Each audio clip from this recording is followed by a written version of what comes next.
आंखों के सामने हजारों की तादाद में मौजूद मोहब्बतों के शहर बुरहानपुर के जिंदा दिल अवाम को सलाम करता हूँ।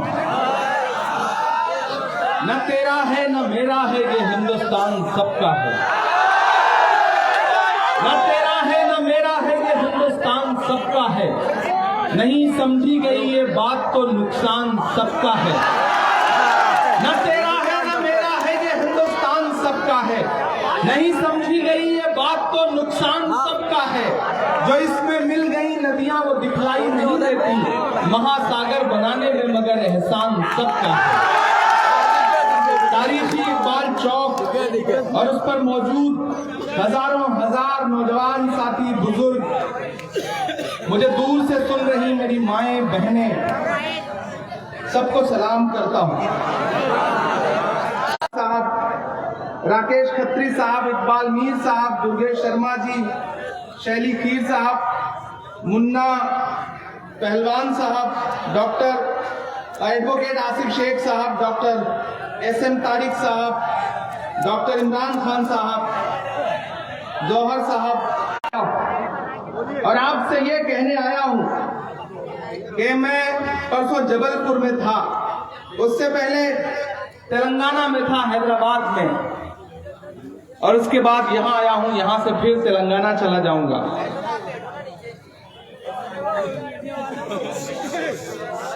अभी आंखों की शम्में जल रही हैं, प्यार जिंदा है। अभी आंखों की शम्में जल रही हैं, प्यार जिंदा है। अभी मायूस मत होना, अभी बीमार जिंदा है। अभी मायूस मत होना, अभी बीमार जिंदा है। हजारों जख्म खाकर भी मैं जालिम कौन सी क्रांति करने जा रहा है। तकरीरें सुन रहा था, जज्बाती नारे सुन रहा था, और फिर मुझे आखिर में लगा कि नहीं, मुझे जाना ही चाहिए। राहत साहब का शेर है ना कि लाल नीले कई रंगों के आलम आएंगे, पर आप पार्लियामेंट बना करके बैठा दिया। और संयोग भी ऐसा है, इत्तेफाक भी ऐसा है कि मुझे जब मेंबर ऑफ पार्लियामेंट बनने का मौका आया तो मैं कहीं और से नहीं बना, बल्कि आपके 10 किलोमीटर से जहां का बॉर्डर शुरू होता है, महाराष्ट्र से मेंबर ऑफ पार्लियामेंट बना करके पार्लियामेंट में पहुंचाया गया। कोई ताकत अब उन्हें रोक नहीं सकती। कल प्रधानमंत्री जी ने इंदौर में रोड शो किया और वो इतना फ्लॉप शो था कि उससे ज्यादा भीड़ तो आज बुरहानपुर के चौराहे पर। मामा की विदाई तय है, मामा जा रहे हैं, और कांग्रेस कम से कम 150 सीटों के साथ यहां हुकूमत बनाने जा रही है। मैं इसलिए भी आया हूं, मेरे आने का मकसद बड़ा है। मैं यहां इसलिए आया हूं बुरहानपुर वालों कि जब सरकार बनने जा रही है तो सरकार में भागीदारी तय करने के बजाय मैंने सुना है कि मेरे कुछ नौजवान दोस्तों को जज्बाती बनाया जा रहा है। ये कहा जा रहा है कि आओ ये कर दें, वो कर दें, बड़ी बड़ी तकरीरें हो रही हैं। ये बताया जा रहा है कि हम बुरहानपुर को तो हैदराबाद बना देंगे, यही कहा जा रहा है। वही हैदराबाद जहां 77,000 एकड़ वक्फ की जमीनों में से 57,000 एकड़ जमीनें लूट ली गई, बेच दी गई। आप वो बनाना चाहते हैं? आप वो बनाना चाहते हैं जहां ओल्ड हैदराबाद में डेवलपमेंट के नाम पे सिर्फ तकरीरें हुई? कभी हबीब जालिब ने कहा था कि सरे मिंबर वो ख्वाबों के महल तामीर करते हैं, इलाजे गम नहीं करते, फकत तकरीर करते हैं। मैंने सुना कि नारे लगवाए जा रहे हैं, मजहबी नारे। मैं दानिश्वर लोगों के बीच में खड़ा हूं। बुरहानपुर वालों, अपने मजहबी नारों को सियासी जलसों में लगाना बंद करो, वरना इतना बड़ा नुकसान है कि आने वाली नस्लें उसका भुगतान नहीं कर पाएंगी। सियासत अलग चीज है, मजहब अलग चीज है। जब तुम यही तवक्को भाजपा से करते हो तो फिर किसी और से क्यों उनके साथ शामिल होते हो? यही तवक्को तो भाजपा से करते हो ना कि भाजपा धर्म का इस्तेमाल राजनीति के लिए करती है, तो जो मजहब का इस्तेमाल सियासत के लिए कर रहे हैं उनके साथ कैसे खड़े हो गए आप लोग? कहां चली गई समझदारी? मेरे भाई, मैं ये कहने आया हूं कि हुकूमत बनने जा रही है। मैं जानता हूं आपकी नाराजगी थी, एक मकाम पर कहीं आपका गुस्सा सही भी हो सकता है, मैं उससे इनकार नहीं करता, लेकिन टिकट सिर्फ विधानसभा का नहीं होता है, और भी टिकट होते हैं, और भी टिकट होते हैं। यहां आकर के आपके बीच में कहा जा रहा है कि कांग्रेस ने दिया क्या आपको, अक़लियतों आपको दिया क्या 70 साल में? यही सवाल तो मोदी जी भी पूछते हैं कि 70 साल में कांग्रेस ने दिया क्या, और यही सवाल वो वाले लोग भी आजकल पूछ रहे हैं। कितनी सिमिलरिटी है, कितना अच्छा है, यही तो कहते हैं।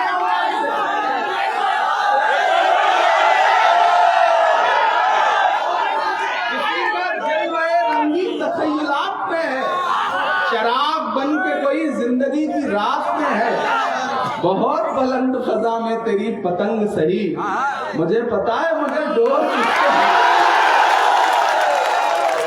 प्रधानमंत्री नरेंद्र मोदी ने नारा दिया कांग्रेस मुक्त भारत, याद है ना? फिर सदर साहब ने क्या नारा दिया कि कांग्रेस तो म्यूजियम में रखने की चीज है। प्रधानमंत्री जी ने कहा 15 लाख सबके खाते में आएंगे। अकबरुद्दीन ओवैसी ने क्या कहा, 15 मिनट के लिए पुलिस हटा लो। कोऑर्डिनेशन समझना। फिर सदर साहब ने क्या कहा कि मैंने तो एक दिन में 15 बोतल खून दान किया। वीडियो देखा कि नहीं देखा, देख लेना। 15 बोतल खून दान किया। फिर वो एक नए नवेले प्रवक्ता हैं, उन्होंने कहा हम 15 करोड़ हैं। ये 15 का जो रिश्ता है ना, वो मोदी जी जो कहते हैं उसी को 15 करके यहाँ आए हैं भाजपा को हराने। भाजपा का है जिसका नाम राजा सिंह है, पहले उसे हरा लीजिए, फिर हराने की बात कीजिए। और वो किस तरह के भाषण देता है सुना है? अल्लाह के रसूल की शान में कैसी बातें करता है, गालियां देता है। लेकिन मजे की बात यह है बुरहानपुर वालों की, उसे हराने की कोशिशें तो छोड़ो, उसके खिलाफ कैंडिडेट तक नहीं देते, उसके खिलाफ कैंडिडेट तक नहीं देते। नहीं दिया है, इस बार उठा के चेक कर लीजिए, नहीं दिया। मैं हैदराबाद में ही था, अभी हैदराबाद से ही लौटा हूं, फिर हैदराबाद जाऊंगा। मैं आपसे ये कहना चाहता हूं मेरे भाई कि हाँ गुस्सा होना चाहिए। आपका गुस्सा एक मकाम पे, मैंने कहा ना, हो सकता है सही भी हो, लेकिन जो ये कह रहे हैं कि कांग्रेस ने पिछले 70 साल में कांग्रेस ने मुसलमानों को, अक़लियतों को दिया ही क्या है, मैं बताता हूं क्या दिया है। वो कांग्रेस पार्टी है जिसने डॉक्टर जाकिर हुसैन को इस देश का राष्ट्रपति बनाया। वो कांग्रेस पार्टी है जिसने फखरुद्दीन अली अहमद साहब को इस देश का राष्ट्रपति बनाया। वो कांग्रेस पार्टी है कि जब बंटवारे के वक्त दोनों तरफ लहू लहू मंजर थे, तो पंडित जवाहरलाल नेहरू आगे बढ़े और उन्होंने मौलाना आजाद को अपने सीने से लगाया और इस देश का पहला शिक्षा मंत्री बनाया। वो कांग्रेस पार्टी ही है जिसने रफी अहमद किदवई साहब बड़े नेता को इस देश का पहला कृषि मंत्री बनाया।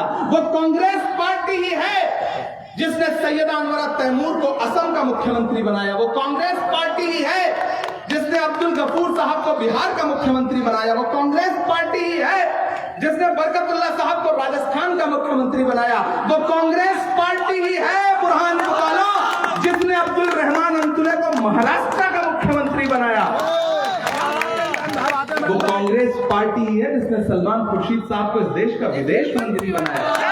वो कांग्रेस पार्टी है जिसने एक एंटनी साहब को इस देश का रक्षा मंत्री बनाया। वो कांग्रेस पार्टी है जिसने ज्ञानी जैन सिंह साहब को इस देश का राष्ट्रपति बनाया। और तो और वो कांग्रेस पार्टी है जिसने एक दिन खामोश से रहने वाले सरदार मनमोहन सिंह को उठाया और उन्हें देश का प्रधानमंत्री बनाया। अक़लियतों का मतलब सिर्फ मुसलमान नहीं होता, अक़लियत में 6 कम्युनिटीज आती हैं, मुसलमान, सिख, ईसाई, जैन, पारसी, बौद्ध। मुल्क सबसे मिलकर बनता है। मेरे भाई मैं नहीं आता, यकीन जानिए मैं नहीं आता। अगर मुझे ये इल्म हो गया होता या मुझे ये सर्वे में पता चल जाता या फिर मैं इस बात की पुख्तगी कर लेता कि कहीं कुछ मामला बनने जैसा है तो मैं नहीं आता। बमुश्किल 8,000, 10,000, 15,000 वोट काटने की बात है बस। पिछली बार शेरा जी कितने वोट से जीते थे? अब सोच लो अगर उसी में से 5, 7, 10,000 वोट काट लिया तो क्या होगा? नुकसान होगा ना, बड़ा नुकसान होगा। उस नुकसान को हम झेल रहे हैं। उत्तर प्रदेश से आ रहे हैं, हम झेल रहे हैं। हमने देखा है कि कैसे 2-2 हजार वोट काट करके किस तरह से सेकुलर पॉलिटिक्स को नुकसान पहुंचाया गया। हमने देखा है बिहार में किस तरह से नुकसान पहुंचाया गया। और एक बड़ी बात कहता हूं कि हुकूमत बन रही है, हुकूमत में भागीदार बनो। आपको नए झंडे उठाने का बहुत शौक रहता है। हमारी कौम का अजीब मिजाज है, बागी है ये कौम, मैं जानता हूं, लेकिन इसे समझाना पड़ता है तो समझती भी है। मेरे भाई, नए झंडे उठाने से कोई बहुत बड़ा फायदा नहीं होने जा रहा है। वहां भी सिर्फ तकरीरें हैं, तकरीरों के अलावा कुछ नहीं है, झूठी तकरीरें हैं। मैं जिम्मेदारी से कह रहा हूं, जिम्मेदारी से कह रहा हूं। मैंने कहा ना, वो कांग्रेस पार्टी है कि एक ऐसे वक्त में जब लोग आपकी परछाई से दामन बचा रहे हो, आपके लिए लड़ने वाले, आपके लिए बोलने वाले, आपके लिए जूझने वाले इमरान प्रतापगढ़ी को उठाया और देश की सबसे बड़ी पार्लियामेंट में, राज्यसभा में मेंबर ऑफ पार्लियामेंट, और वो आज आकर के कह रहे हैं कि कांग्रेस ने दिया ही क्या है। मेरे भाई, घर में नाराजगी हो सकती है, नाराजगी हो सकती है, नाराजगी होनी भी चाहिए, अपने हक के लिए मांगना भी चाहिए, जिद भी करनी चाहिए, लेकिन फिर भारतीय जनता पार्टी के हाथ की कठपुतली नहीं बन जाना चाहिए। इतना तो समझदारी दिखानी पड़ेगी। मैं आपसे ये कहने आया हूं कि हुकूमत बनने जा रही है, तो आप भी मान रहे हो ना कि हुकूमत बनने जा रही है।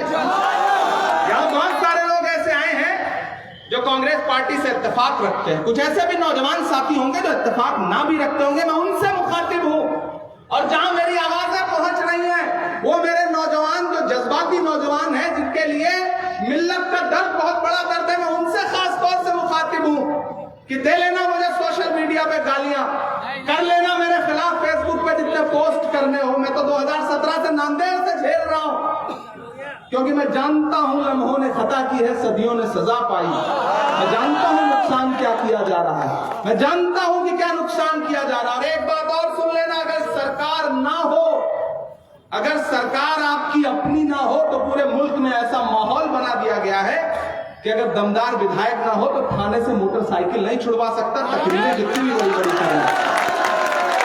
इसलिए सरकार के भागीदार बनो, सरकार के भागीदार बनो। मैंने शायरी ही नहीं की है, मैं खड़ा रहा हूं, मैं डरा नहीं, मैं झुका नहीं, कहीं छुप छुपा के खड़ा नहीं। जो डटे हुए हैं महाज पर, मुझे उन सफों में तलाश कर। जिस दिन से मेंबर ऑफ पार्लियामेंट बन के गया, यहाँ बुनकर बड़ी तादाद में बैठे हैं। मैं पहले आना चाहता था बुनकर सम्मेलन करने के लिए, भारत जोड़ो बुनकर सम्मेलन करने के लिए, लेकिन तरतीब ऐसी नहीं बन पाई कि आ सका। पूरे मुल्क में जिस दिन मैं पार्लियामेंट पहुंचा, मैंने ऐद किया कि मैं पार्लियामेंट में खड़ा होऊंगा तो पहली तकरीर जो करूंगा वो जामिया के लिए, अलीगढ़ के लिए और स्टूडेंट्स के लिए करूंगा। मैंने किया। मैंने दूसरा अहद यह किया था कि जब मैं खड़ा होऊंगा पार्लियामेंट में तो मैं अपने बुनकर भाइयों के लिए बोलूंगा। मैंने उनके लिए आवाज उठाई। सुन लेना यूट्यूब पर वो तकरीर, सुन लेना। मैंने अहद किया था कि मैं नजीब की मां के आंसुओं को लफ्जों में ढाल के पार्लियामेंट में बोलूंगा। मैंने बोला, मैंने की है वो तकरीर। सुना दो। मैं जानता हूं कि जहां बोलना जरूरी है मैं वहां बोलूंगा, सुना दूंगा, नज़म भी सुना दूंगा, सब कुछ करूंगा इंशाअल्लाह। मैं सिर्फ सांसद बन के नहीं खड़ा हूं, मैं पहले शायर हूं, बाद में सांसद हूं, वो सब भी करूंगा, लेकिन अगले 10-15 मिनट खामोशी से आप मुझे सुनेंगे। मैं ये कहने आया हूं मेरे भाई की सरकार बन रही है, कोई दो राय नहीं है। अब तो प्रधानमंत्री का इंटरनल सर्वे भी, भाजपा का इंटरनल सर्वे भी कह रहा है कि 150 से आंकड़ा पार होने जा रहा है, क्योंकि ये तो भाजपा की सरकार थी, ये अवाम ने नहीं बनाई थी, ये लोकतंत्र को, जमहूरियत को लूट के बनाई गई सरकार थी। इसलिए अवाम अब बदला लेने के मूड में है, लुटेरों से बदला लेना चाहती है मध्य प्रदेश की अवाम। हमारी आंखों ने देखा है कि किस तरह से उज्जैन में एक बिटिया 8 किलोमीटर पैदल टहलती रही क्योंकि उसके साथ बलात्कार हुआ था और कोई उसे पनाह देने के लिए तैयार नहीं था। और ये लाडली बहना का नारा लगाने वाले मामा कहां गायब थे पता भी नहीं। हमारी आंखों ने वो मंजर भी देखा है कि किस तरह से एक दलित भाई आदिवासियों के साथ अत्याचार के नाम पर पेशाब तक किया गया इसी मध्य प्रदेश में। हमारी आंखों ने तमाम मंजर देखे हैं, लेकिन मेरे भाई पानी आंख में भरकर लाया जा सकता है, अब भी जलता शहर बचाया जा सकता है। मैं कुछ कहने आया हूं आपसे, नाराजगी अपनी जगह, लेकिन होके मायूस यूं आंगन से उखाड़ो पौधे, हो के मायूस न आंगन से उखाड़ो पौधे, धूप बरसी है तो बारिश भी यहीं पर होगी। हालात बदलने जा रहे हैं, हालात बदलने जा रहे हैं। मैं शायर हूं, मेरी जबान कभी कभी कबूल हो जाती है। मैं यहां सिर्फ एक विधायक के लिए वोट मांगने नहीं आया हूं, मैं एक मंत्री के लिए वोट मांगने आया हूं। कल को कैबिनेट बनेगी तो डेवलपमेंट चाहते हैं, अगर सच में डेवलपमेंट चाहते हैं या फिर सिर्फ जज्बाती होना चाहते हैं, दोनों का फर्क तो आपको समझना पड़ेगा। मेरे मैं आपसे बहुत बड़ी बात कहने चल रहा हूं। तकरीरें अपनी जगह, लेकिन याद करो वो दिन 2022 7 सितंबर का वो दिन जब कन्याकुमारी में समंदर के साहिल पर खड़ा हुआ एक शख्स जिसका नाम राहुल गांधी है, वो नफरत को कम करने के लिए एक यात्रा लेके निकल रहा था। उस यात्रा का क्या नाम था? भारत जोड़ो यात्रा। किस चीज के खिलाफ? नफरत के खिलाफ। नफरत का सबसे ज्यादा नुकसान कौन झेल रहा है? कौन झेल रहा है? आप झेल रहे हो, हम झेल रहे हैं ना। नफरत को कम करने के लिए कितने किलोमीटर? 4000 किलोमीटर पैदल चला वो शख्स, 4000 किलोमीटर। मैं उनके साथ खड़ा था, मेरे से एक मीडिया के साथी ने कहा, इमरान साहब आप तो शायर हैं, आप इस यात्रा में राहुल जी के कदम से कदम मिलाकर चल रहे हैं, आप क्या कहेंगे? मैंने कहा, जो हर जालिम से टकराएगी वो आंधी बनाऊंगा, नए अंग्रेज आए हैं, नया गांधी बनाऊंगा। 4000 किलोमीटर अपने पैर की छालों की परवाह किए बगैर राहुल गांधी चलते रहे। नारा क्या था? नफरत छोड़ो, भारत जोड़ो। वो नफरत कम होगी तो फायदा किसका होगा? अमन सुकून होगा तो किसका फायदा होगा? मेरे भाई, इस बार खतरा बहुत बड़ा है। इस बार खतरा आईन पर है, इस बार खतरा जमहूरियत पर है। डॉक्टर बाबा साहब भीमराव अंबेडकर के बनाए हुए संविधान को बदलने की साजिशें हैं, उसको पामाल करने की साजिशें हैं। हद तो ये हो गई है कि नई पार्लियामेंट बनी तो सुना ना किस तरह से गाली दी गई पार्लियामेंट के अंदर। जुल्म के कद तलक आ पहुंची है, आखिरी हद तलक आ पहुंची है। वो जो नफरत थी गली कूचों में, अब तो संसद तलक आ पहुंची है। मेरे भाई, हमारे कानून ने सुना है वो गालियां। इसलिए मैं कहने आया हूं आपसे, ये इलेक्शन सिर्फ मध्य प्रदेश में हुकूमत बदलने का इलेक्शन नहीं है बुरहानपुर वालों, ये 2024 का सेमीफाइनल है। अपना मकसद बड़ा करो, अपनी सोच बड़ी करो। एक विधायक चुनने का इलेक्शन नहीं है ये 2024 में दिल्ली में सरकार बदलने का सेमीफाइनल है। और अगर चूकोगे तो नुकसान होगा, पछताओगे। मैं इसलिए आपके सामने अपना दामन फैला के ये कहने आया हूं कि सरकार बनने जा रही है, सरकार बनने में भागीदार बनो। आपकी जो नाराजगी है वो सबके नॉलेज में है, एक एक नेता के नॉलेज में है। मेरी सबसे बात हुई है और मैं वादा करता हूं बुरहानपुर वालों कि उसकी भरपाई भी की जाएगी। सरकार बनने दीजिए, इस बुरहानपुर को कुछ ऐसा दिया जाएगा कि बुरहानपुर भी कहेगा कि हुकूमत में उसकी जोरदार भागीदारी है। ये मैं आपसे वादा करता हूं। आपने मुझे अपना नुमाइंदा बना करके, आपने अपनी मोहब्बतों के बदौलत मुझे पार्लियामेंट में बैठाया है, अक़लियती सेल का माइनॉरिटी चेयरमैन, नेशनल चेयरमैन बनाया है। तो मैं आपसे वादा कर रहा हूं कि जिस दिन आपके मसलों पर लड़ने की जरूरत पड़ेगी, मैं आपके पाले में खड़ा नजर आऊंगा, सियासत के पाले में खड़ा नजर नहीं आऊंगा। जो मेरा आपसे वादा है, मैं इसलिए कहने आया हूं मेरे भाई कि सुरेंद्र जी चुनाव जीत रहे हैं। थोड़ी सी अगर कोर कसर रह गई तो अगले 5 साल कितना पछताना पड़ेगा, सोचा है ना? तो कोर कसर मत छोड़िए। वो जो तकरीरें करने वाले आए हैं ना, उनको लगता है कि बस दुनिया उन्हीं की वजह से चल रही है। मैंने सुना कि उनके एक मुकर्रिर साहब कह रहे थे कि इमरान प्रतापगढ़ी मेंबर आप पार्लियामेंट बने हैं तो हमारे वोट से बने। मेरे भाई, कांग्रेस पार्टी के महाराष्ट्र में 44 एमएलए हैं। इमरान प्रतापगढ़ी को इलेक्शन में 44 विधायकों के 44 के 44 वोट मिले थे। वो एक परिंदा होता है, जानते हैं, जब वो रात में सोता है तो दोनों टांगे ऊपर कर लेता है। आप गूगल कर लीजिएगा, उसका नाम पता नहीं लग जाएगा, नाम लूंगा नहीं, जानते हैं ना।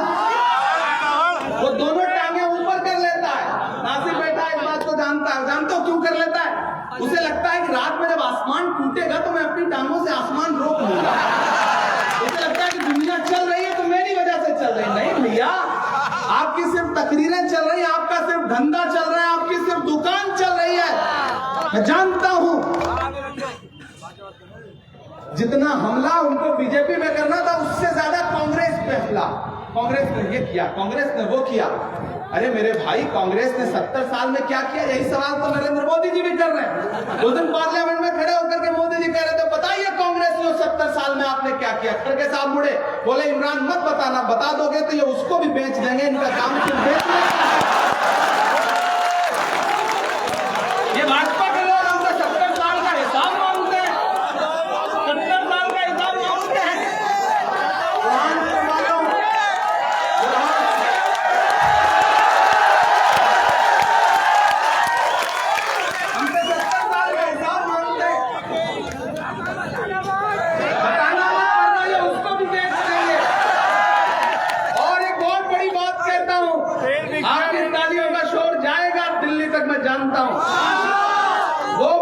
जनता पार्टी जो अपना चलाया हुआ 2000 का नोट 7 साल नहीं चला सकी, वो हमसे 70 साल का हिसाब मांगती है। वहां भी सिर्फ भाषण है, वहां भी सिर्फ नारे हैं। पैर धोएंगे मामा जी, मैंने देखा पैर धोएंगे। प्रधानमंत्री जी रोहित वेमुला का जब मामला आया तो रोने लगे, जज्बाती हो गए। तो मुझसे पत्रकार साथी ने कहा, इमरान साहब आज तो प्रधानमंत्री जी भावुक हो गए, आप क्या कहेंगे? मैंने कहा वो किसी का शेर है कि वो अब तिजारती पहलू निकाल लेता है, मैं कुछ कहूं तो तराजू निकाल लेता है। मैं इसलिए भी तेरे फन की कदर करता हूं, तू झूठ बोल के आंसू निकाल लेता है। झूठों की सरकार है भोपाल से लेकर के दिल्ली तक। बुरहानपुर वालों, इन सरकारों को बदलने का वक्त है। कौन बदलेगा? कौन लड़ रहा है? कांग्रेस लड़ रही है। जिम्मेदारी से कह रहा हूं कि कांग्रेस लड़ रही है। बाकी सब भाषण दे रहे हैं, कांग्रेस जमीन पे लड़ रही है।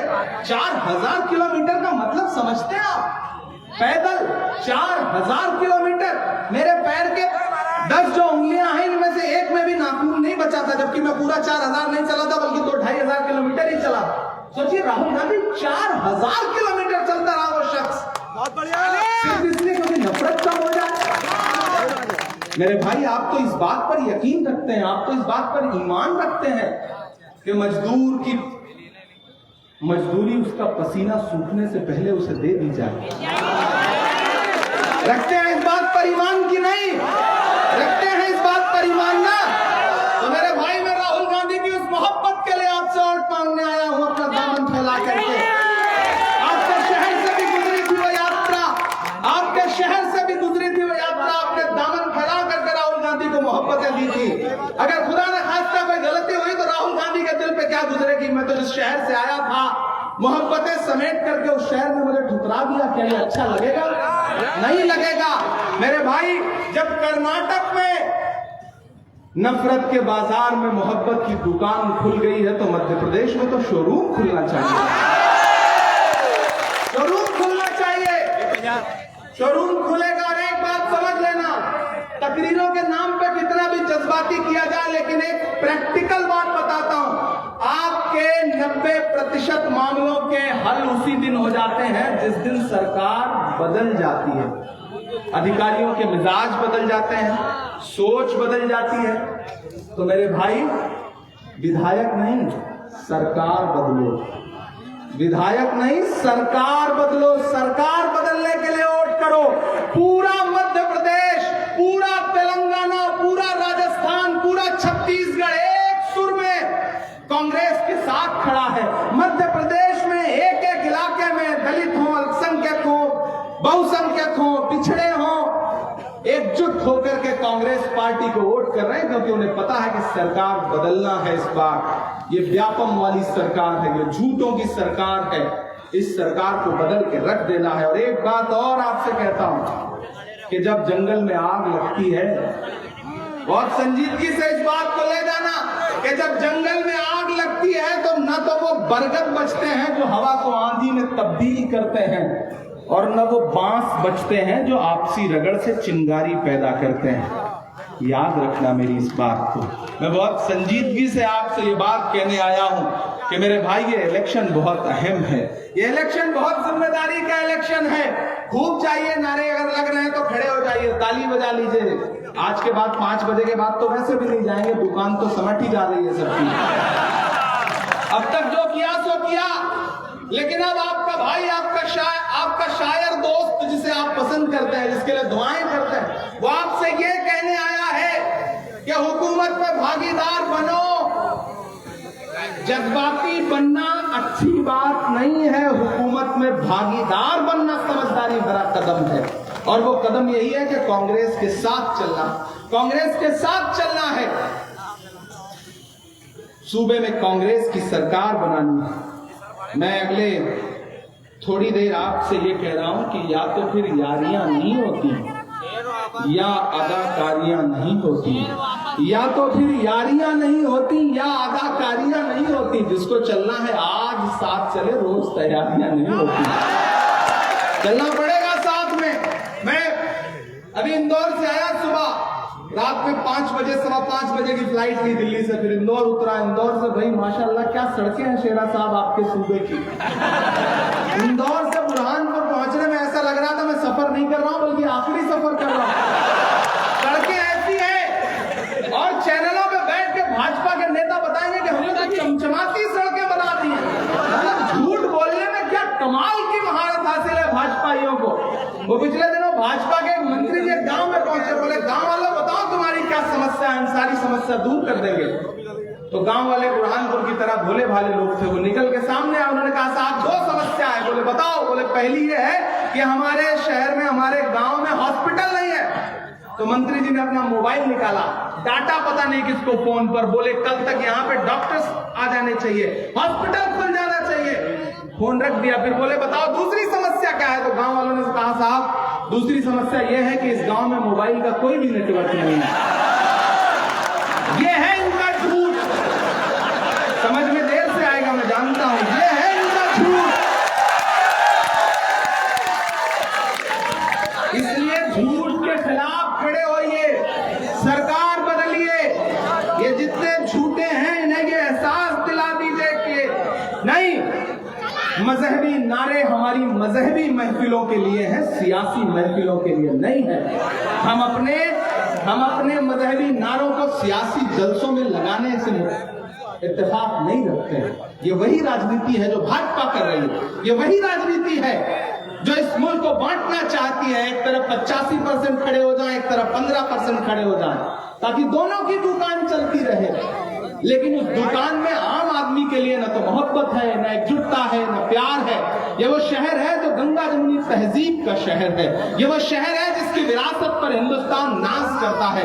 ये वो शहर है जिससे ताजमहल मंसूब है। ये वो शहर है। तो इस शहर की विरासत को बचाने की जिम्मेदारी भी आपकी है। मैं एक खुसूसी बात यहाँ के बुनकर भाइयों से कहना चाहता हूँ कि मैंने पार्लियामेंट में 3 मिनट आपके लिए आवाज उठाई और उसमें बुरहानपुर शहर का नाम लिया और मैंने ये कहा कि पूरे मुल्क में बुनकरों के उद्योग को तबाह किया जा रहा है। कांग्रेस पार्टी कैपिटल सब्सिडी देती थी 30%, इस सरकार ने वो बर्बाद कर दिया है। आने वाले वक्त में जब कांग्रेस की सरकार बनेगी, आपकी दुआ रही तो मैं उस सरकार का एक अहम हिस्सा रहूंगा दिल्ली में। तो मैं वादा कर रहा हूं कि मेरी कलम से, मेरे हाथ से, मेरी आवाज से जो सबसे बुनियादी काम होगा हिंदुस्तान में, वो बुनकर भाइयों के लिए होगा। ये मेरा वादा है। मैं राहुल जी का दामन पकड़ के, राहुल जी का हाथ पकड़ के बुनकरों के लिए काम करवाऊंगा। मैं पूरे देश में बुनकर सम्मेलन कर रहा हूं। मैं बोकारो में कर चुका, रांची में कर चुका, भिवंडी में कर चुका, मालेगांव में कर चुका। अगला आप शेरा को जिता करके विधायक बना दीजिए, सूबे में सरकार बना दीजिए। जल्दी ही भारत जोड़ो बुनकर सम्मेलन यहां भी करेंगे हम लोग, ये हमारा आपसे वादा है। बस तो कम बचा है, थोड़ी शायरी भी सुना दूं, नहीं आप नाराज हो जाएंगे।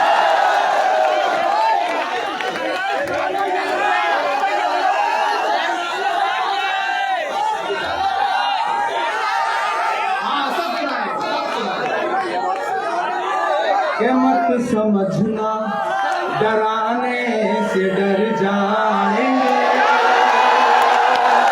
लगना चाहिए कि बुरहानपुर बोल रहा है, कि मत समझना डराने से डर जाएंगे, अब के सारी हदों से गुजर जाएंगे। मौत के नाम का खौफ देता है क्यों, मौत के नाम का खौफ देता है क्यों, मौत जिस रोज आएगी मर जाएंगे। मत समझना कि हमने ज़मज़म दिया, आबे गंगा दिया, हमने ज़मज़म दिया, आबे गंगा दिया, तुमने भारत को दंगा ही दंगा दिया, तुमने भारत को दंगा ही दंगा दिया, तुमने एक रंग के ख्वाब देखे मगर, अब तैयार रहना यहाँ से वहां तक, कि तुमने एक रंग के ख्वाब देखे मगर हमने हिंदुस्तान को तिरंगा दिया। ये तिरंगा, बुरहानपुर वालों, ये तिरंगा बदन पर लपेटे हुए एक दिन इस जमीन में उतर जाएंगे। मत समझना जो पेट्रोल डीजल 58 रुपए का था उसे मामा ने क्या रेट में बेचा, 100 रुपए के पार। वो नारा याद है ना, कौन सी महंगाई की मार, अब की बार मोदी सरकार, वो नारा याद है ना। 120 गैस सिलेंडर कितने का बेचा, साथ रखिए। और सूट पहने हुए लोग, टाई पहने हुए लोग लाइन में खड़े हैं, तो मैंने अपने ड्राइवर से कहा भाई रोक देखें यहाँ पे क्या हो रहा है। जब हमने पलट के देखा तो पता चला सब्सिडी वाला टमाटर बिक रहा है वहां पर, 250 रुपए किलो टमाटर। लेकिन कांग्रेस क्या कह रही है कि 500 रुपए का गैस सिलेंडर देंगे। कांग्रेस क्या कह रही है, महंगाई कम करेंगे, पेंशन देंगे, ओल्ड पेंशन स्कीम लागू करेंगे। सोया है चौकीदार, कहां सोया है चौकीदार, पेट्रोल और डीजल की कीमत रही सैकड़ा मां, कहां सोया है चौकीदार, कहां सोया है चौकीदार। मैं तो शायर हूं, बोल देता हूं। आज तक मुझे पूरे देश में कोई भी आदमी ऐसा नहीं मिला जिसने नरेंद्र मोदी जी के साथ पढ़ाई की हो। शेरा भाई के क्लासमेट कौन रहे होंगे आपको पता होगा, फरीद भाई का क्लासमेट कौन रहा होगा, कहो तो 2-4 आदमी ढूंढ ढांड के बता दीजिए। आज तक कोई नहीं मिला जिसने कहा कि मैंने मोदी जी के साथ पढ़ाई की है। लेकिन फिर भी डिग्री है पॉलिटिकल साइंस वाली, एंटायर पॉलिटिकल साइंस की पोस्ट ग्रेजुएशन की डिग्री। आज तक हमें ऐसा भी कोई आदमी नहीं मिला। अभी फरीद साहब से कहोगे आप डॉक्टर हो, तो रास्ते में कई डॉक्टर्स के पोस्टर लगे थे, इन्होंने कहा ये मेरे टीचर थे, ये मेरे स्टूडेंट थे, ये बताते हुए आ रहे थे। लेकिन नरेंद्र मोदी जी से कहा जाए कि वडनगर स्टेशन पे जब आप चाय बेचते थे तो एक आदमी बता दो जिसने खरीद के पी हो, नहीं मिला आज तक। तब मुझे लगता है कि मुझे ये कहना चाहिए कि कहां सोया है चौकीदार।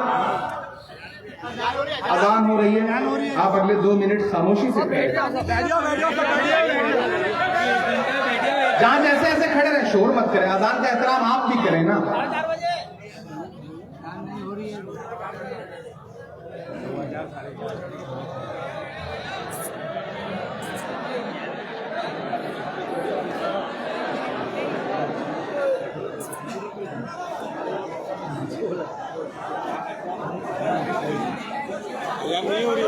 नहीं हो रही है, 4:30 हो रही है, 4:30 का टाइम, अभी 10 मिनट है। अच्छा आप चालू है।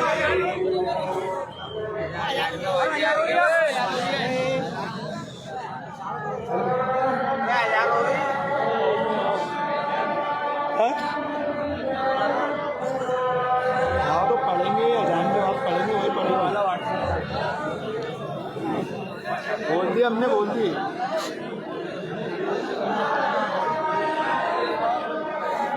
आप बोल कर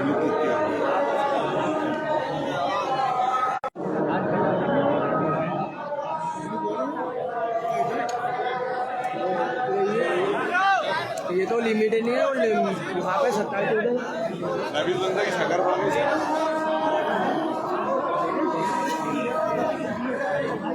हो गए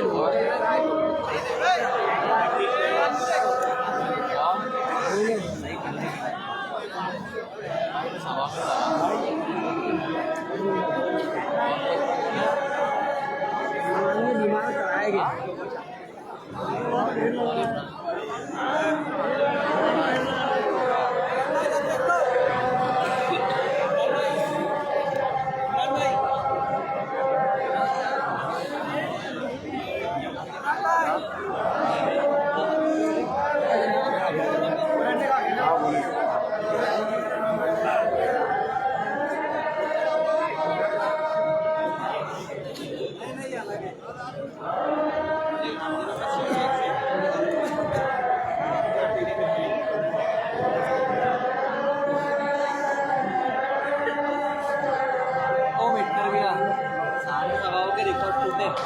आज की खबर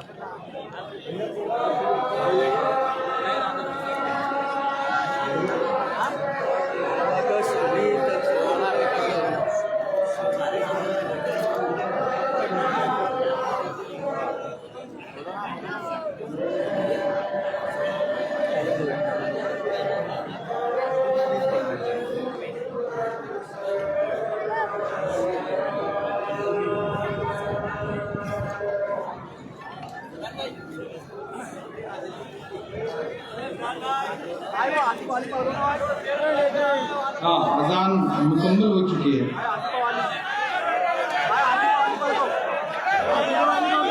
दायरे में सिमट के आएगा और ये अजान मुकम्मल हो गया। आप में से कोई तस्दीक करे उधर, आप कानों में आवाज नहीं आ रही, मतलब हो चुकी है ना अजान? शुरू कर सकता हूँ। दायरे में सिमट के आएगा। इतनी खामोशी से सुनेगा तो काम नहीं चलेगा। मुझे लगना चाहिए कि बुरहानपुर सांसें ले रहा है, मुझे लगना चाहिए कि बुरहानपुर का दिल धड़क रहा है, मुझे लगना चाहिए कि बुरहानपुर आवाजें लगा रहा है कि दायरे में सिमट के आएगा, हर रवायत से हट के आएगा। आंधियों को जरा खबर कर दो, आंधियों को जरा खबर कर दो, शेर वापस पलट के आएगा, शेर वापस पलट के आएगा। कहाँ सोया है चौकीदार, कहाँ सोया है चौकीदार, कि चाय बेचने वाला पूरा भारत बेच रहा है। इसी काम में हासिल उसे महारत बेच रहा है, कि रेल बिक गई, तेल बिक गया, बिका हवाई अड्डा। अब तैयार रहना बुरहानपुर वालों, कि रेल बिक गई, तेल बिक गया, बिका हवाई अड्डा। सब कुछ बिकता देख के खुश है अपने जेपी नड्डा, कि जनता महंगाई की मारी करती हाहाकार। कहाँ सोया है चौकीदार, कहाँ सोया है चौकीदार। कई मुकर्रिर तो यहाँ ऐसे आए हैं, मेरा नासिर औरंगाबाद से मेरे माइनॉरिटी डिपार्टमेंट में काम करता है, वो बता रहा था कि कई तो ऐसे हैं जो बता रहे हैं कि बस यही पार्टी है तो अल्लाह रसूल की पार्टी है, और पार्टी नहीं है। अच्छा, जो ये बात बता रहे हैं उनसे पलट के पूछ लेना कि मेरे भाई तुम ये बताओ कि पिछले कुछ दिनों पहले तुम वही अल्लाह रसूल वाली पार्टी छोड़ के समाजवादी में क्यों गए थे और फिर वापस क्यों लौट के आए? पूछ लेना, जरूर एक बार पूछ लेना कि क्यों गए थे और क्यों लौट के आए, और जिन दिनों गए थे उन दिनों कैसी कैसी तकरीरें करते थे। मेरे भाई, आग को आग से नहीं बुझाया जाता, आग को पानी से बुझाया जाता है। नफरत को नफरत से नहीं काटा जा सकता, नफरत को मोहब्बत से काटा जाता है। नफरत का जवाब मोहब्बत होती है। यही समझ लीजिए, यही मैं आपसे कहने आया हूं कि इस मुश्किल लड़ाई में, इस बड़ी लड़ाई में, इस सेमीफाइनल की लड़ाई में आपके एक एक वोट की अहमियत है। जब पूरा सूबा एक तरफ चल रहा है, आंधी चल रही है, तूफान चल रहा है, हवा चल रही है कांग्रेस के पक्ष में, तो बेचारे कुछ नौजवान दोस्तों को आपने ऐसे भड़का दिया है कि वो झंडा पकड़ के खड़े हैं, कह रहे हैं कि नहीं हम तो उड़ाएंगे ऊपर, हम तो लेके जाएंगे ऊपर, हमें पता है कि कहां तक जाना है, उसके बाद नहीं है उसकी कोई हद। मेरे भाई, मैं बहुत समझदारी से ये बात आपसे कहने आया हूं, क्योंकि मैं बंटने का नुकसान क्या होता है इसको देख रहा हूं, इसको महसूस कर रहा हूं। हम करें बात दलीलों से तो रद्द होती है, उनके होठों की खामोशी भी सनद होती है, कुछ न कहने से भी छिन जाता है इजाज़े सुखन, जुल्म सहने से भी जालिम की मदद होती है। मैं इसलिए यहाँ ये बात कहने आया हूं मेरे भाई कि अपने एक एक वोट की अहमियत समझिए, ताकत समझिए। और मैं अपनी माओ बहनों से भी मुखातिब हूं कि महंगाई की सबसे बड़ी मार किसी ने झेली है तो हमारी माएं बहनें हैं। आप जब सुबह चाय बनाने के लिए किचन में जाती हैं, जब सालन बनाने के लिए किचन में जाती हैं और कढ़ाई में सरसों का तेल डालती हैं, खाने वाला तेल डालती है, तो उसके साथ आंसू भी गिरते हैं, क्योंकि जो तेल 70 रुपए का था वो 200 रुपए के पार कर दिया। ये वही भाजपा की सरकार है ना, तो कहती थी अच्छे दिन आएंगे, अच्छे दिन का चोट लगती है। मैं तो आजकल पार्लियामेंट में खड़ा होकर उनसे कह देता हूँ कि मोहब्बत भाईचारे के दीवाने दिन ही लौटा दो, वो सस्ती दाल सब्जी के सुहाने दिन ही लौटा दो। ये अच्छे दिन तो अंबानी अडानी को मुबारक हो, हमें ऐसा करो साहेब पुराने दिन ही लौटा दो। वो ज्यादा अच्छे थे, वो ज्यादा खूबसूरत थे जब पेट्रोल डीजल सस्ता था, जब कच्चे तेल की कीमत अंतरराष्ट्रीय बाजारों में महंगी थी, तब तेल सस्ता था। जब सुषमा स्वराज जी पार्लियामेंट में खड़ी होकर कहती थी कि जब रुपए की साख गिरती है डॉलर के मुकाबले तो सरकार की इज्जत चली जाती है। आज रुपया जो है वो डॉलर के मुकाबले ऐतिहासिक तौर पर इतिहास में सबसे ज्यादा गिरावट पर है, 83 रुपए से भी नीचे आ गया है। अब किसी सरकार की इज्जत नहीं जा रही। पार्लियामेंट से बाहर निकल के लाल किले की दीवार पर खड़े होकर के 15 अगस्त को प्रधानमंत्री जी भाषण देके कहते हैं कि यह मुल्क बिना बेटियों के आगे नहीं बढ़ेगा, महिला सशक्तिकरण के बिना आगे नहीं बढ़ेगा। जब ये तकरीर वो पार्लियामेंट से निकल करके लाल किले की दीवार पे खड़े होकर के कर रहे थे, तो उसके 2.5 घंटे बाद गुजरात में बिल्किस के बलात्कारी रिहा किए जा रहे, नारे लगा रहे थे। अच्छी बात है, लगाइए। अगर अंतरराष्ट्रीय मुद्दों पे बात करके वोट मांगना है तो फिर मैंने तो 2012 में फिलिस्तीन की नज़्म लिखी थी, 2012 में, तो मेरा हक तो 4 गुना बढ़ता है। मेरे भाई बच्चों को तालीम देने के लिए जेल में है, बाकियों के हश्र देख रहे हो, लेकिन आज तक उनके यहाँ कभी ईडी गई, सीबीआई गई, इनकम टैक्स गया नहीं गया, रेड कारपेट बिछा है। क्यों बिछा है? क्योंकि भाजपा को फायदा है उन तकरीरों से। वो तकरीरें कब, कहां, कैसे बोली जाती हैं, कहां से कठपुतली की डोर संचालित होती है, मैं जानता हूं। इसलिए मैं आपसे गुजारिश कर रहा हूं मेरे भाई कि किसी जज्बात में मत आइए, किसी झांसे में मत आइए। जो आंधी है, इस आंधी में अपने एक वोट का योगदान करिए। आखिर में एक बात आपसे कहता हूं, आप ये मत समझिएगा कि आपके एक वोट की कोई अहमियत नहीं है। मैं ये बात बार बार हर जगह जाके कहता हूं। एक बार जंगल में आग लगी, जंगल के सारे जानवर जंगल छोड़ करके भाग रहे थे। एक नन्ही सी गौरैया, छोटा सा परिंदा होता है। हम इंशाल्लाह दोबारा आएंगे। इस जलसे को यहीं पे खत्म करते हैं, बहुत सही मौके पे खत्म कर रहे हैं।